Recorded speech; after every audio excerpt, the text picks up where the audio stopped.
listening to Art Bell Somewhere in Time, tonight featuring a replay of Coast to Coast AM from May 11th, 1995. I'm Art Bell. My guest, author, researcher, lecturer, Lindsey Williams. He talks about new diseases, and we've got one.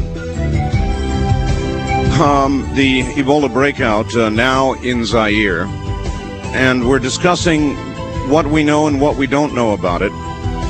Mr. Williams seems to feel it is airborne. The CDC yesterday sent folks out with WHO officials who said, no, it's not. I rather thought if it really was airborne in the sense that the flu is airborne, that by now it would have exceeded the geographic area that they're reporting that it has. What about that, Lindsey? Well, it has already exceeded it, Art. In fact, 2 hours ago, only about 2 hours ago right now, I received a phone call from Minneapolis, Minnesota. Yes, sir. A person was watching public television, and they were giving a documentary on Ebola. They stated that as of 2 hours ago, or as of this afternoon, a province in Zaire of 6 million people has now been quarantined because it is spreading so rapidly. This was on public television, Minneapolis, Minnesota, 2 hours ago. 6 million people? 6 million people now been quarantined, according to public television. And this just happened. Oh, my.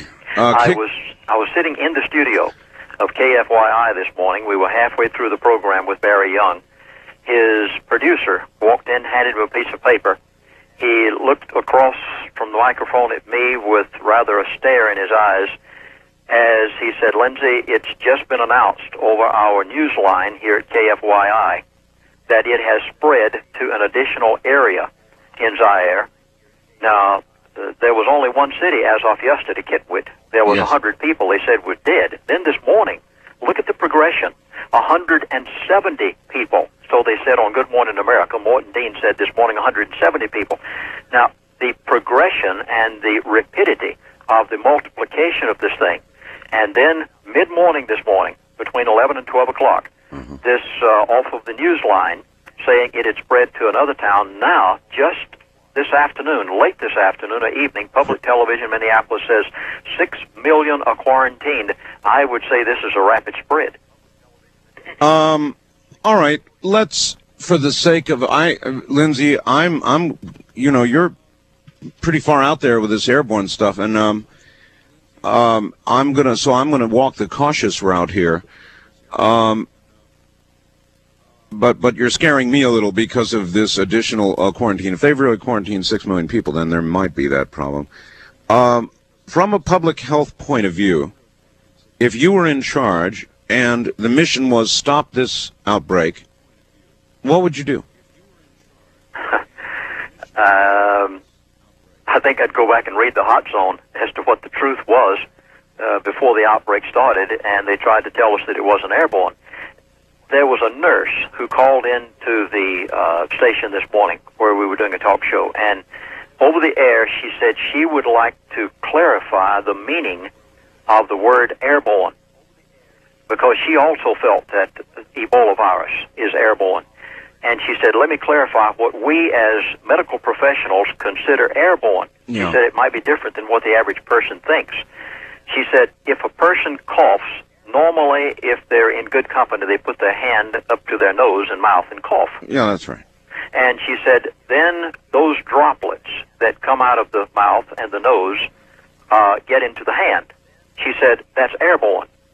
Now, she said whether they want to call it airborne or not, that's airborne. Yeah, you know, Lindsey, you're right, because even NBC said last night as they were profiling this disease, that it enters the body through membranes, throat, eye, and nasal passages. Now, the argument seems to be these patients tend to bleed out. Horrible, horrible thing. They can even be vomiting blood. I mean, just blood coming from everywhere. And could this definition of airborne mean a direct contact with bodily fluids, or can it mean a vapor-like mist that might result from a cough? I mean, if it's a vapor-like mist from a cough that can do it, then it can be passed from individual to individual as easily, it seems to me, as the flu Well, this medical professional, this nurse, and she introduced herself as a nurse in a local hospital in Phoenix, Arizona. And she said airborne means that person coughs in their hand, then they go over and touch the doorknob. Yeah. Now, she said if that doorknob stays moist, it can stay there for 7 to 10, maybe 12 hours. Yep. She said another person comes along and touches that doorknob and in turn puts their hand to their nose when they cough, or maybe touch their eyes, or put their finger in their mouth, or eat food. She said this is airborne. Now, well, all right, but not then airborne in the sense that I sneeze, and somebody a couple feet away from me comes down with the same flu virus. She stated that a sneeze or a cough, or maybe even talking rather loudly at times, that a person 7 feet away can be touched by the particles that come out of your mouth and nose. Mm-hmm. This was this person's explanation of airborne. Let's say it's as serious as this. Now, again, I'm going to come back to the question and press you on it, Lindsay. If you were going to try to stop this from a public health point of view, what do you do?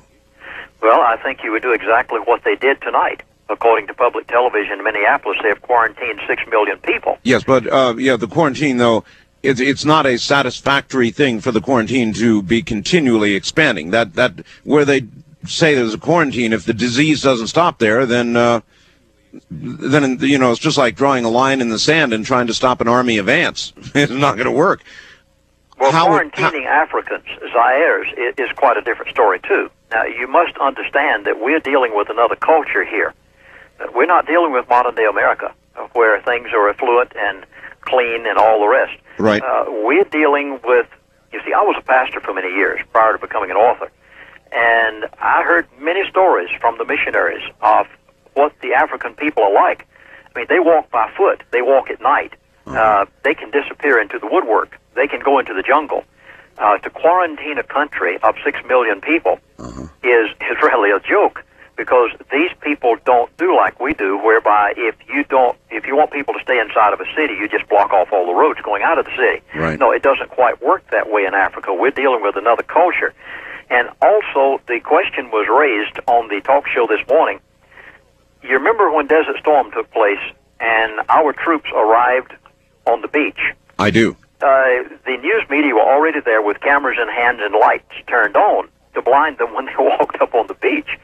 Now, there is some newsman or newsmen or ladies who will want such a startling story and get pictures of this new outbreak of Ebola in Zaire that they will get in there. They will sneak in.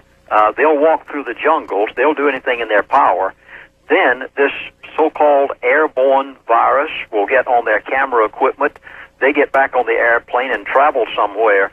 Now, let's admit it. We live in a world where newsmen get paid for stories, and they are going to get in there and come out with this thing on their person. I agree they're going to get in there. I hope this doesn't happen, Art, because I must admit, I've been dealing with this subject of deadly new diseases and microbial mutations being the correct medical term for them. I've been lecturing on this now for about 2 years and have written a book entitled You Can Live, dealing with alternative health care. And some things don't bother me too much. This new strain of TB. I don't like flying on those airplanes all the time, but I know it's there. The inner city of New York has got an epidemic proportion of it. These things bother me a little bit. When I heard that Ebola Zaire had broken out yesterday, it sent cold chills up and down my spine, because this is the most lethal virus that medical science has ever come in contact with. This frightens me. I've heard, and it was described in Hot Zone, that this Ebola virus, literally, when cultured with human tissue, actually blows it up. In other words, when they look at individual cells, they have been exploded by this virus. Yes, your explanation earlier in the broadcast was so vivid and correct. Every orifice of the body explodes. Every organ of the body is affected. Blood coagulates in the arteries and the veins. And within a short period of time, a person can be dead. On that cheery little note, stand by just a moment, and in a short period of time, you'll be back on the radio.